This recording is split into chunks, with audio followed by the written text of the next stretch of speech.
السلام عليكم ورحمة الله وبركاته. كل وناكسن أصحابي مالكستو أجوكتان كسور هذا برنامج كيني قلب نمو وبرنامج كين لبعض معناتو أحدا نديسو قد بنيو تاريخ ضوحا يكون باقتاي سديدية طبنكا بيشا جنايو سنة كان بكون يلحيا لبات قضب هذا برنامج كانو ذي كوكسو قد بنيو وحا كمد نغن دورا إيران أو شكسي أفري لباتن كي ساعي لصورافي إن مريكان كو إيا إسرائيل أي قرشين يان si gaad ma ah inay uga takhalusaan aayatullaahiga Iiraan haddaba war culus oo madaxweynaha Iiraan uu kaga jawaabayo arrinkaas oo goor dhow la soo saaray ayaynu barnaamijka idinkugu haynaa. Trump oo u hanjabay markan 8 dowladood oo dowladaha ugu waaweyn Yurub ah Afrika iyo waa iskala soo tagay markan waxaa loo hanjabayaa wadamadii saaxiibka dhowla ahaa ayuu u hanjabayaa. haddaba warbixinta iyana waan idiin soo gudbin doonaa. waxaa sidoo kale barnaamijkan idinkugu hayaa ciidamada Suuriya oo ku sii faafaya dhulkii ay ka carareen qoladii Kurdiska ee Israa'iil gacanta ka helayay ee gooni u goosadka ahaa Qasad iyadoo ciidamada Suuriya oo wata hub lala yaabay oo loo malaynayo in ay Turkigu soo siiyeen ayaa waxa ay galeen xaafado kala duwan oo ku yaala deegaanka ay ka carareen kooxaas oo ah deegaanada shidaalka iyo gaaska laga qodayo dalka Suuriya.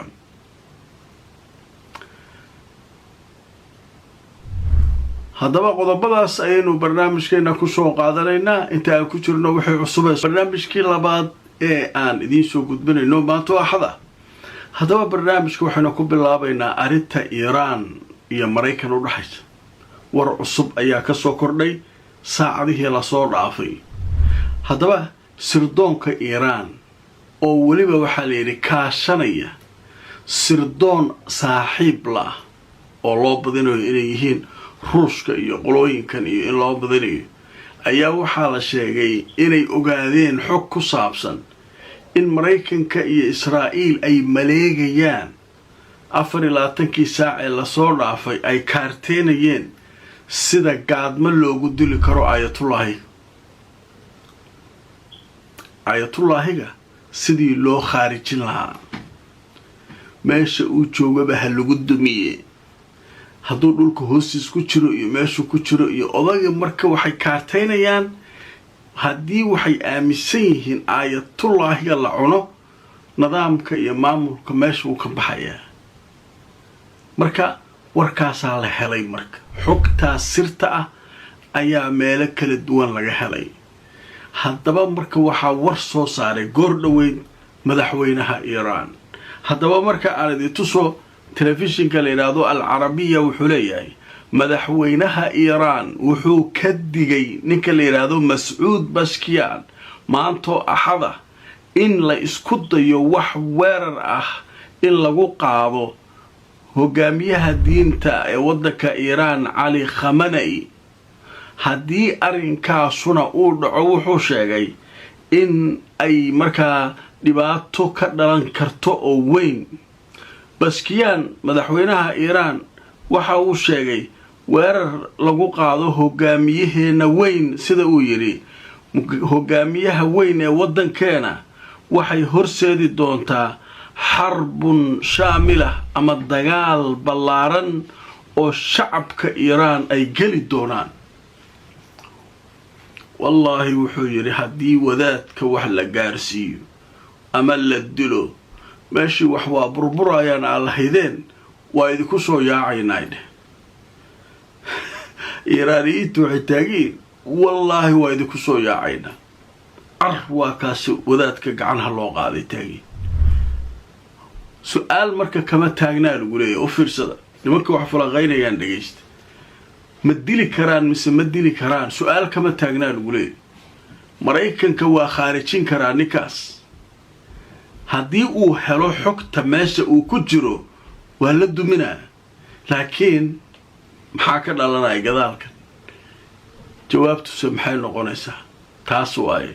laakiin ma la dili karaa wadaadka mise lama dili karo shirqool ma lagu dili karaa laguma dili karo taas shaki dhan ma ku jiraa leey. Mareykan ciddi ay rabaan way dili karaan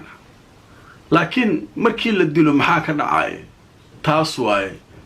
ما بعد الحرب وكلا دجالك كدب محل عاي مركي دلك كدب دعوة محل عاي واي تاسوا سؤال شتاعن مركا حكتا مركا وحليها وحاسود سيء سردون صاحب لا شينا dadka qaar waxay leeyihiin waa ruushka qaar waxay leeyihiin waa shiinaha qaar waxay leeyihiin laga yaabo dawladaha xataa dariska ah inay soo gudbiyeen xogta waxa socda laakiin sidee doonta ahaato waxa cadeeyay sheekadan in lagu guda jiro madaxweynaha Iran oo hadda aan hadlayna warkiisa la soo qoray way sheekadu markaa halkaas maray wali waxaynu ku jirnaa arintii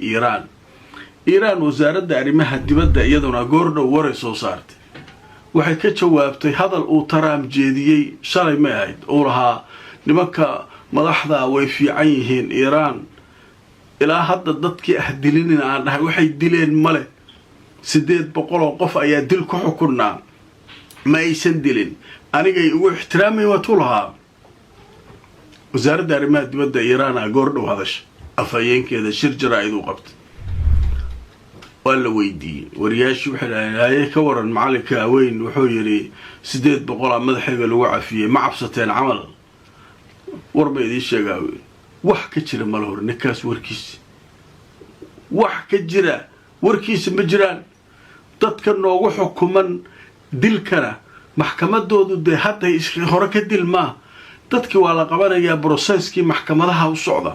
cidii dil lagu helana taraam loo jooji maayo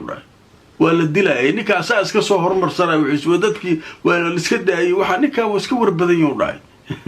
هذا ما أنا تسو بركا وركي وقد بي جرد اللي رادو رأي اليوم أيا وحي قرطي إيران وحي كنت المانتي هذا الذي دوان كسو يري ترام يكو سابسنا إلا تشوشي إلا الدلو سديد بقول وقفوا مظاهرة رياشي كمدها إن هذا الكاسي أو يهي مد أن قف مسؤول حتى كوالي كرين أو صح عن أهين وفرسد وروحا مسؤول ما هنوين هذا المسؤول حتى ما من دنبي قلي سديد بقول وقف هذه دنبي قال وهرو يكبضا وهلا توقرا وراي لكن هذا بروسيس كيا سعودة قفكي محكمة دي إنه مرو عدايما له راديو محكمة أبيل أكا قاعدة تشكل وسعودة لكن كان waxau ku hadlaa wax saxa maahan marka Iran warkeeda halkaasaan kaga gudbaynaa waaye markan waxaan u gudbaynaa arinta ku saabsan Suuriya waxa ka jira sheeko yaab leh waxaan idin sheegay barnaamijkan kii ka horeeyay saakay nimankii Kurdiska ahaa in nagta laga saaray meel ay iska haysteen muddooyinkan shidaalka iyo gaaska waddanka iska dhuuqayeen iyaga iyo dawlado kale in dawladii Suuriya ay qabsatay waxa dhacay marka awal marka Kurdiskan waxay ku daabnaayeen Mareykan iyo Israa'iil iyo hadda marka maxaa ku dhacay nimankii marka dhulkii bariga ilaa dhulkaan oo dhan oo shidaalka waa laga wareegay waliba qaybo yar wali ku harsan yihiin haddana waa lagu sii socdaa waxa marka la isweydiinaya waxay tahay ciidamada Suuriya awood ay ku qabsadeen nimankan qasdiga leeyahay niman hubaysan ahaayeen Mareykanka hubeeyay way hubaysnaayeen alqaacida la dirirayeen allaha dhowr jeer oo hore xataa ciidamada dawladda iyo waxa ka dhacay isku dhaceen way iska soo waabiyeen hadda waxa la arkay baabuur saas u qulqulaya beebayaal cusub taangiyo alaab saas u guuraysa lagu aadi hadda ay tuso videoga sida arkaysaan marka waa baabuurtii halkaas qulqulaysay waaye oo macnaha taangiyadii baabuurtii gaashaana waxay galayaan dhulkii ay ka carareen Kurdigii Israa'iil iyo ay la socdeen oo dhulka ku habsaday shidaalkii baaratay Suuriya halka ku isticmaalayay oo sidoo kale maxay to isticmaalayay gaaskii wixii oo dhan halka waa sa arkaysaan marka dadkii way soo dhaweynayaan caleemo ayaa loo ruxayaa dadkii soo dhawaada le ciidamadii dawladda laakiin waxa la yaab noqotay hubka ay ciidanka meesha galay wateen Israa'iil shakiya galay laftirkeeda taangiyada alaabta ku qulqula meesha oo Suuriya leh waana hal aag ogaada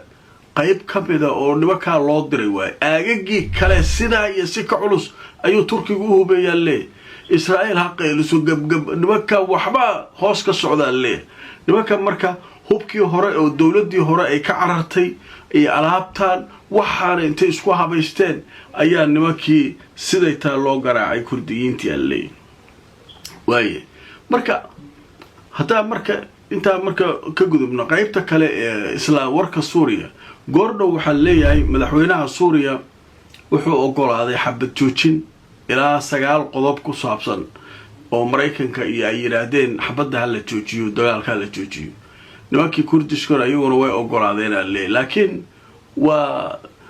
isdhiib camal waaye nimankii kurdiyiinta isdhiibeen oo dagaalka laga jaay waaye sababtoo waxay ogolaanayaan meel kasta oo shidaal iyo gaas iyo oo ay gacanta ku hayeen inay dowladda ay la wareegayso meel kasta oo iyagu ay joogeen in ciidamada dowladdu ay tagayaan ciidankooduna kii rabaa dowladda ciidankeeda uu ku biirayo kii kalena hubka inta dhiga uu iska baxayo waxyaabahaasa ku jira marka waxyaabahaas waxa leeyahay nimankan ma aqbalayaan hadda ka hor heshiisaa lala galay dadka qaar waxay qabaan may nimankan xabadda hadda ku socoto inay meel kaga dhuntaan rabaan bas heshiiska waa aqbal hadhowna siyaabo kala duwan in markaa laakiin dowladdu waxaas maba qoraysa way ku sii socotaa hadeer meeshii ay maaragtay shidaalka iyo wixii oo dhan waa qabsanayaan marka laba guulood waa guul military oo nimankii meesha joogay laga adkaaday weliba waxaa la socdaa leeyahay ciidankii bishaar al-asad ee qorteen oo dowladdii bishaar al-asad la safnaa ciidankii nidaamkii hore ee waddanka ayaa kooxdan kurdiga la socday marka labadoodu nagtaa laga wada saaray marka guul dhinacaas way tahay guul kale dhaqaalihii waddankana waa kobcayaa hadda shidaalkii iyo gaaskii wixii oo dhan dowladda ayaa u madax banaanaanaysa haddaba qaybta iyaduna halkaasaan kaga gudbaynaa qadar xayisiisa kadib waxaanu gelaynaa sheeko yaable oo ku saabsan Trump oo u hanjabay dowladaha ugu waaweyn Yurub oo Ingiriiska ku jiro saaxiib ma qoro asaga sheekaan idinaya haddaba qaybtan waxaanu ku soo qaadanaynaa ninkii Trump ahaa oo waraysi bixiyay saacadihii la soo dhaafay ayaa hanjabaad waxa uu miiska u saaray 8 dowladood oo kuwa ugu waaweyn Yurub maxaa la isku dagaalay marka jasiiradii Denmark ee waa qaadana uu lahaa ayuu waxay yiraahdeen nimankan ma qaadan kartid waxay taageereen Greenland iyo Denmark iyo garabaan ku siinaynaayne macnaha saasi leedihiin way maxuu sameynaa marka ugu hanjaba canshuurta ku kordhinaa ninkii asaga isqabtaan canshuurtaas ku kordhinaa markaasaa wareeraya dhaqaalaha laga soo galaa haddaba marka aan idin tusoo wararkii ugu dambeeyay sheekada laga qoray Jarmalka iyo dowlado kale oo Yurub ah oo 7 ah waxay sheegeen in madaxweynaha Mareykanka uu hanjabay inuu ku soo rogi doono cunaqabatayn dhinaca canshuuraha ah arinta ku saabsan ishaysadka Yurub iyo Mareykan u dhaxeeya ee ku saabsan jasiiradda la yiraahdo Greenland ee Denmark haddaba arintan waxay saameyn doontaa leeyahay dowladaha Jarmalka Denmark Finland France Holland Norway Sweden Britain ayay saameyn doontaa waa 8 dowladood waa la isku hanjabaya Trump saaxiib wax la yiraahdo qoro kulligood gaashabuurta neeto ku jiraan saaxiib waay ayaga iyo Mareykan dowladaha laga hadlaana waa naabta ku jiraan waxaas ma qoro leeyahay meeshaas waa rabaa xoogan ku qaadanaa qashqashaada daakeentaana kulligiina cashuuraha idinku kordhinaa adika wareeri doono marka ninkan Trump marka waa nin loocaas nimankii marka waxaa la yaabaya marka dowladaha uu hanjabay waa saaxiibadiisii Yurub oo kula ninka saaxiib yaa u halir marka awal reer galbeed la isku dhigi jiray Mareykanka Yurubta galbeed iyo Canada waa xulufaysi ahayn reer galbeedka la dhigi jiray dowlad qarbiya dowladaha galbeedka galbeed warkiisa ma jiro ninkan waxa uu rabo waa qaadanaa u leeyahay cidii ugu hortimaadana aniga saaxiib dhan ma qoro leeyahay sheekadaas halkaas ay maraysaa barnaamijka iyo galabnimo waa naga intaa fakari aragti waxaad hayso noo soo qor asxaabay meel kastoo aad joogtaan hayloobin subscribe inaad ka samaysato channelkeena si aad u hesho macluumaad ku salaysan xaqiiqo inagoo mar walba idiin soo gudbina halka aynu ka keenay macluumaadka aad daawanaysaan halka aad nagala socotaan waa channelskeena youtube-ka iyo facebook-ka asxaabay nabadgelyo